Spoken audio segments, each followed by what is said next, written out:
Video बना रहा हूं फॉर स्टूडेंट्स डिमांड, क्योंकि देखो क्या होता है कि कभी कभी स्टूडेंट्स डिमांड करते हैं कि सर ऐसे टॉपिक्स के ऊपर भी वीडियो बनाओ जिसका आपका यूज रियल लाइफ में होता है। क्योंकि देखो बहुत सारे ऐसे टॉपिक्स होते हैं जो नॉर्मली समझने के लिए ठीक होते हैं लेकिन रियल लाइफ में यूज नहीं होता है, लेकिन ये कुछ टॉपिक्स ऐसे हैं जो हमें प्रैक्टिकली रियल लाइफ में यूज होता है, और अगर हम इसको समझ लेते हैं अच्छे से और सीख लेते हैं तो हम इससे पैसे भी अर्न कर सकते हैं और अपने लाइफ स्टाइल को काफी हद तक चेंज कर सकते हैं इसके बदौलत। तो ये वीडियो बहुत इंपॉर्टेंट है, इसमें हम बात करने वाले हैं what is stock market, stock market क्या होता है उसके बारे में कुछ चीजें बताऊंगा, एंड इसका बेसिक्स क्या होता है, यानी कि सबसे जो बोलते हैं ना जैसे हम बचपन में एबीसीडी पढ़ते हैं वैसे आज समझ लो स्टॉक मार्केट का एबीसीडी में पढ़ाने वाला हूं। I am not a stock market specialist, पहली बात मैं बोल देता हूं कि जस्ट मुझे नॉलेज है, मैं थोड़ा बहुत कर लेता हूं शेयर मार्केट में इन्वेस्टमेंट, तो इसलिए मुझे थोड़ा नॉलेज है और मैं टीचिंग करता हूं तो मुझे काफी ज्यादा पसंद है कि मैं अपने बच्चों को ज्यादा से ज्यादा नॉलेज देने की कोशिश करूं, अलग अलग फील्ड में मल्टी डायमेंशनल बना सकूं। That's why I am making this video. ठीक है, तो आज हम बात करेंगे शेयर मार्केट के बारे में, स्टॉक मार्केट के बारे में। तो सबसे पहले यह समझते हैं कि स्टॉक मार्केट होता क्या है। देखो सबसे पहले stock market is nothing but एक ऐसा मार्केट है जिसमें हम शेयर खरीदने जाते हैं। जिस प्रकार से आप लोग कोई भी सामान अगर खरीदने जाते हो, समझ लो आपको सब्जी खरीदनी है, सब्जियां अगर खरीदनी है, फ्रूट्स अगर खरीदने हैं तो आप अलग अलग मार्केट जाओगे। जैसे आपको सब्जियां खरीदनी है तो आप सब्जी मार्केट जाओगे, सब्जी मंडी जिसको बोलते हैं। आपको फ्रूट्स अगर खरीदने हैं तो आप फ्रूट्स के होलसेलर के पास जाओगे, फ्रूट मार्केट में जाओगे। मच्छी खरीदना है तो आप मच्छी मार्केट में जाओगे। उसी प्रकार सिंपल तरीके से अगर मैं बात करूं कि आपको अगर शेयर खरीदना है, अब शेयर क्या होता है, बहुत सारे कंपनीज क्या करती है अपना शेयर्स निकालती है। ठीक है, मैं आपको बताऊंगा, ये वीडियो में एंड तक देखना तो आपको हर डिटेल समझ में आएगा। तो शेयर क्या होता है, अगर आपको शेयर खरीदना है तो आपको शेयर मार्केट में जाना पड़ेगा। तो क्या यहां पे अगर मुझे शेयर खरीदना है फॉर एग्जांपल तो मैं डायरेक्ट शेयर मार्केट में चले जाऊं क्या खरीदने के लिए, डायरेक्ट मैं कंपनी के पास चले जाऊंगा, मेरे को तेरा एक 10 शेयर दे दे लाके, ऐसा ले सकते हैं क्या? बिल्कुल नहीं। ठीक है, उसके लिए एक प्रोसेस है। यानी कि पहले तो ये समझ लो कि अगर हम शेयर खरीदने जाएंगे फॉर एग्जांपल, जो जगह से हम शेयर खरीदेंगे वो एक पर्टिकुलर मार्केट को हम लोग क्या बोलेंगे, शेयर मार्केट बोलेंगे। क्लियर आ गया? और क्या खरीदते हैं हम लोग, शेयर्स खरीदते हैं। क्या खरीदते हैं दोस्तों, शेयर्स खरीदते हैं। ये आपको समझ में आ गया? अब यहां पे एक चीज है जो आपके मन में भी डाउट होगा कि यार ये शेयर होता क्या है। तो शेयर इज नथिंग बट एक तरीके से आप बोल सकते हो एक छोटा सा टुकड़ा है कंपनी का। लेट्स सपोज ये समझने की कोशिश करते हैं कि ये हमारा एक कंपनी है। क्या है? ये हमारा कंपनी है जिसका नाम है दोस्तों XYZ। XYZ नाम का एक कंपनी है, मल्टीनेशनल कंपनी है, समझ लो बहुत अच्छा कंपनी है। ठीक है, अब ये जो कंपनी है इसको अपना जो बिजनेस है उसको एक्सपांड करना है। ठीक है, ये जो कंपनी है इसको अपना बिजनेस क्या करना है, एक्सपांड करना है। तो ये क्या करेगा, पैसे चाहिए उसको एक्सपांड करने के लिए, लेकिन ये कंपनी के पास जो ओनर्स है ना, ये जो XYZ जिसकी भी कंपनी है उसके पास बहुत पैसे नहीं है कि मैं बहुत ज्यादा लेवल पे एक्सपांड करूं। तो वो क्या करेगा, पैसे अरेंज करने की कोशिश करेगा। तो ऐसे केस में क्या करता है, वो जो कंपनी होते हैं उसको वो लिस्ट करता है। किस पे लिस्ट करता है, वो लिस्ट करता है स्टॉक मार्केट के अंदर। क्या करेगा, वो कंपनी को लिस्ट करेगा स्टॉक मार्केट के अंदर। अब स्टॉक मार्केट क्या होता है, दो तरीके से होते हैं दोस्तों लिस्ट करने के तरीके। एक होता है कि वो जो कंपनी है उसको वो लिस्ट करेगा एनएससी पे। एनएससी का मतलब होता है नेशनल स्टॉक एक्सचेंज, यानी कि हर तरीके का एक मार्केट होता है ना, जैसे मैंने बोला कि आप सब्जी मंडी जाओगे वैसे ही समझ लो NSC is nothing but the national stock exchange, जहां पे कंपनीज जो होती है वो लिस्ट करती है, यानी कि एक तरीके से एडमिशन लेती है। समझ लो सिंपल तरीके से अगर मैं बताऊं, जैसे आप स्कूल में एडमिशन लेते हो कि आप यहां पे पढ़ रहे हो, वैसे ही जो कंपनी होती है वो स्टॉक मार्केट में आने के लिए उसको लिस्ट करना पड़ता है। क्या करना पड़ता है, उसको लिस्ट करना पड़ता है। तो या तो वो एनएससी में लिस्ट करेगी या तो वो बीएसई यानी कि बॉम्बे स्टॉक एक्सचेंज। एनएससी आपको पता है नेशनल स्टॉक एक्सचेंज, बीएसई आपको पता होना चाहिए बॉम्बे स्टॉक एक्सचेंज, जो कि पूरे एशिया का सबसे पुराना स्टॉक एक्सचेंज माना जाता है। ठीक है, Bombay stock exchange is one of the oldest stock exchange in the entire Asia. और ये दोनों ही चीज जो है दोस्तों हमारे कहां पे प्रेजेंट है, मुंबई में प्रेजेंट है। ये एक जनरल इंफॉर्मेशन के लिए मैं बता रहा हूं। ठीक है, ये दोनों के बिल्डिंग आपने देखा होगा ना टीवी पे, एक बड़ा सा बिल्डिंग आता है शेयर मार्केट का। ठीक है ना, तो वो building is nothing but Bombay stock exchange, national stock exchange, वो आपके मुंबई में देखने मिल जाएगा। अब ये तो आपको समझ में आ गया कि स्टॉक यानी शेयर क्या होता है। शेयर इज नथिंग बट एक जो कंपनी है, पहले समझ लो ये जो कंपनी है इसको अगर अपना बिजनेस को एक्सपांड करना है, स्टोरी मोड में बता रहा हूं, देखो ध्यान से, वापस रिपीट करता हूं, कोई प्रॉब्लम नहीं है, वीडियो लंबा जाएगा लेकिन आपका आज के दिन ही पूरा वीडियो का कंसेप्ट, स्टॉक मार्केट का कंसेप्ट जो होगा बेसिक्स वो समझ में आ जाएगा। पहले समझ लो, ठीक है ना। तो समझ लो एक XYZ नाम की कंपनी थी।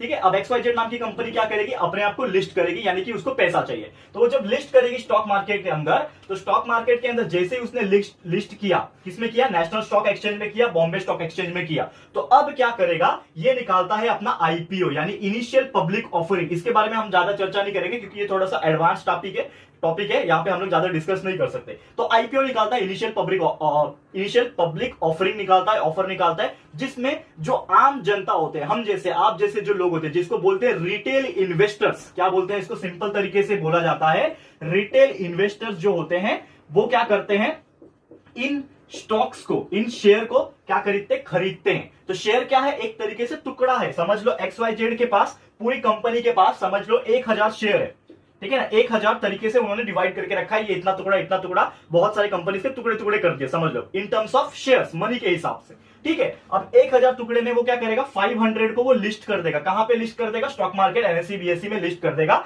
मतलब ये 500 स्टॉक्स को आम जनता खरीद सकती है। तो समझ लो अगर उसने एक स्टॉक की कीमत लगाई 10 रुपया, ठीक है, 10 रुपया। अब लोग क्या सोचेंगे कि यार ये 10 रुपए का जो है वो एक शेयर मिल रहा है XYZ कंपनी का, XYZ कंपनी का एक शेयर कितने का मिल रहा है? 10 रुपए का मिल रहा है। तो लोग क्या सोचेंगे? समझ लो मैं क्या सोचूंगा कि यार ये जो कंपनी है वो बहुत अच्छी कंपनी है, मुझे मालूम है कि ये कंपनी बहुत अच्छा करने वाली है। तो हम लोग को लगता है, जैसे कि आप कोई भी कंपनी का नाम ले लो, तो आप कंपनी के बारे में जब सोचते हो तो आपको ऐसा लगता है कि यार ये कंपनी बहुत ही बेटर है, अच्छी है, अच्छा परफॉर्मेंस फ्यूचर में दे सकती है, तो चलो मैं इसका एक शेयर खरीद लेता हूं। तो जैसे ही आपने 10 रुपीज का आपने एक शेयर को बाय कर लिया, आपने क्या कर लिया, ये शेयर को बाय कर लिया यानी खरीद लिया, तो आपका XYZ नाम के कंपनी का एक शेयर आपका हो गया, यानी कि उस कंपनी के आप पार्टनर बन गए।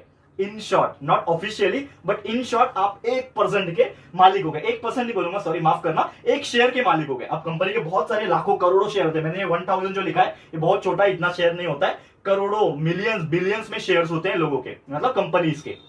तो अगर आपने उसमें से एक शेयर भी खरीद लिया यानी उस पर्टिकुलर कंपनी के, XYZ कंपनी के आप एक शेयर के मालिक हो गए। और आपने अभी 10 रुपए का खरीदा, तो हो सकता है 10 दिन के बाद वो 10 रुपए का शेयर 15 रुपए का हो जाए। तो आपको ऐसा लगता है कि यार यहाँ पे 10 रुपए का मैंने खरीदा था, ये 15 रुपए का हो गया, तो आप इसको क्या कर सकते हो, इसको आप सेल कर सकते हो, बेच सकते हो, ठीक है। तो आप क्या करोगे, बेच दोगे, ठीक है। बाय कर लिया 10 रुपए में, सेल कर दिया 15 रुपए में, तो आपको प्रॉफिट कितने का हो गया? यहाँ पे प्रॉफिट हो गया आपको 5 रुपीज का। तो जरूरी है क्या सिर्फ प्रॉफिट होगा? नहीं, लॉस भी हो सकता है। ये हो सकता है 10 का 5 भी हो जाए, 10 का 25 भी हो जाए, तो इस प्रकार होता रहता है। अब यहाँ पे एक और चीज समझने वाली बात है, जैसा मैंने बोला कि यहाँ पे हमने बाय किया, यहाँ पे सेल किया, तो क्या, और ये बाय, ये जो सेल है वो क्या हम लोग को ये जो NSE BSE जो होती है इसमें जाके करना पड़ता है? क्या हम लोग को यहां से मुंबई जाना पड़ेगा कि यार मुझे ये कंपनी के शेयर एक खरीदना है, ये कंपनी के 10 शेयर खरीदना है, तो क्या मुझे NSE और BSE जो कि मुंबई में वहां पे जाना पड़ेगा? नहीं।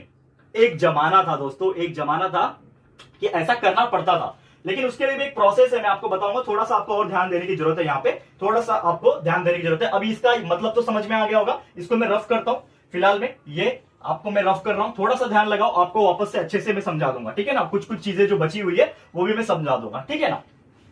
तो जैसा हम बात कर रहे हैं कि हम क्या कर रहे थे दोस्तों, बाय भी कर रहे थे, शेयर सेल भी कर रहे थे, सेल, ठीक है, बाय सेल कर रहे थे शेयर्स को। तो बाय और सेल करने के लिए हमको पता है कि जो कंपनी है XYZ नाम की जो कंपनी है वो कहां पे लिस्टेड है? वो लिस्टेड है किसके अंदर, किसके अंदर मौजूद है? वो NSE और जो BSE है उसमें है, समझ लो, ठीक है ना। NSE और BSE में है। तो क्या मुझे ये NSE BSE में जाने की जरूरत है क्या? बिल्कुल नहीं।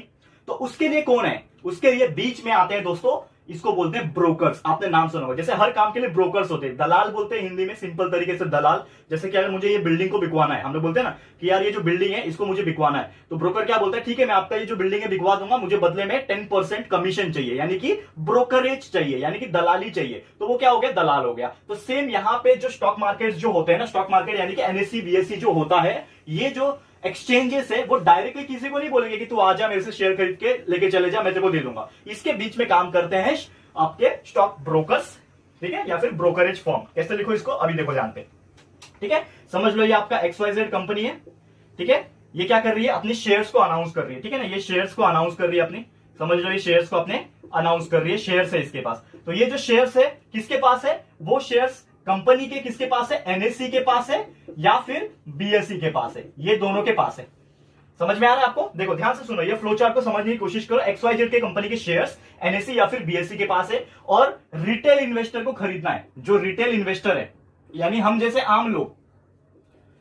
आम लोग को अगर ये कंपनी का जो शेयर है उसको खरीदना है, तो क्या हमें, ये जो रिटेल इन्वेस्टर है, क्या हमें NSE BSE में डायरेक्ट जाना पड़ेगा क्या? नहीं। उसके लिए क्या करना पड़ेगा, बीच के लोगों को कांटेक्ट करना पड़ेगा। और बीच के लोग कौन होते हैं दोस्तों, ब्रोकर्स होते हैं। कौन होता है, ब्रोकर्स। तो ये जो ब्रोकर्स होते हैं उसको हम लोग कांटेक्ट करेंगे, यानी रिटेल इन्वेस्टर यानी हम लोग, एक आम जनता लोग, वो क्या करेंगे, ब्रोकर्स को कांटेक्ट करेंगे। ब्रोकर्स क्या करेगा, एनएससी बीएससी से कांटेक्ट करेगा और उसमें भी बहुत सारी चीजें होती है, एनएसडीएल होता है, सीडीएसएल होता है, ये सब चीज जैसे जैसे हम लोग आगे बढ़ेंगे इस सीरीज के अंदर, स्टॉक मार्केट का मैं सोच रहा हूँ एक सीरीज आपको बनाऊं, जितना मुझे नॉलेज है एटलीस्ट बेसिक्स वो मैं आपको बताऊंगा, लेकिन लेक्चर बाय लेक्चर आराम आराम से पढ़ेंगे। आज सबसे पहला लेक्चर है तो सिंपल तरीके से बताऊंगा होता क्या है, और उम्मीद करता हूं आपको समझ में आ रहा होगा। तो ये जो रिटेल इन्वेस्टर होता है वो ब्रोकर के पास जाएगा, ब्रोकर लेगा शेयर एनएससी से, ठीक है, एनएससी से शेयर लेगा, किसका, कंपनी का शेयर। तो समझ लो आपको अगर खरीदना है तो आपको ब्रोकर से कॉन्टैक्ट करना पड़ेगा, ब्रोकर आपको क्या करेगा, जो शेयर से वो देगा, और आप पैसे किसको दोगे, ब्रोकर को दोगे। डायरेक्ट आपका एनएससी बीएससी को पैसे नहीं जाता, आपका जो पैसा है वो ब्रोकर के पास जाता है। फिर ब्रोकर क्या करता है, उसमें से कुछ चार्जेस खुद रखता है,